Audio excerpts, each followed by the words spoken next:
oo xalay nin live soo galay Facebook oo magaalada soo dhex galay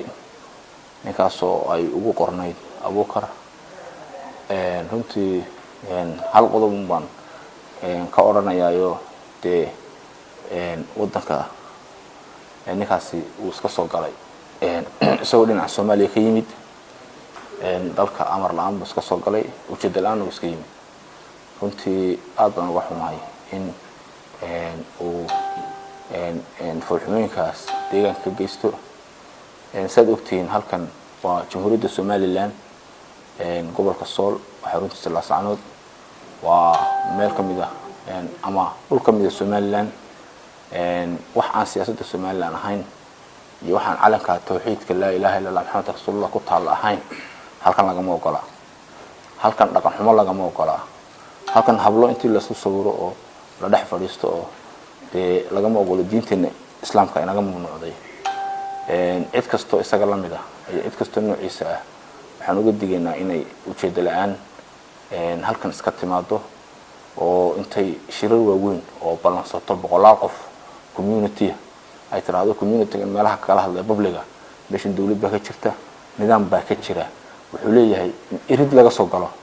albaab laga soo galo leeyahay hadii guriga daaqada looga soo dhaco qofka ka soo dhaco tuug marka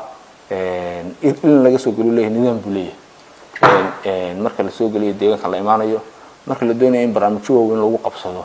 oo bulshada la balansado qofku intuu iska yimaado ma oran karo waxaan doonaa iska sameeynaya waliba isagoo siyaasadda kala xambaarsan waxaad arkaysaa ninkaas calankii Soomaaliya wana waxaad arkaysaa ololaha siyaasadda farmaajo ku jiray waxaad arkaysaa isagoo u ololeynaya Puntland iyo hawlaheeda kala ujeedana kala siyaasad baana kala ujeedana kala siyaasad baana kala dawladana nimanka dirs baana Soomaaliyeed wadad walaalaha oo dirsnaay anaga Somaliland baan leeyahay halkan Jamhuuriyadda Somaliland waxa siyaasadeeda ku shaqeynay la saacanood iyo area laga ma ogola isaga talo weydiinaya anagu dalka anaga mas'uulka gobolka anaga u sareeyo mas'uulka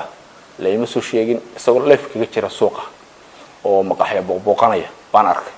oo aan arkay marka waxba kama jiraan nanu soo ogeysin uu iska soo galay dambi qaran buu anaga naga galay dalahaan iyo dadahaan iyo dawladahanba gudoomiyaha xagu sugan yahay hadeerto maadaama uu baxalay booliska soo qabtaan la xiray ninkaas adigu si nabadgelyo ah oo sharaf leh baan isu dhaafin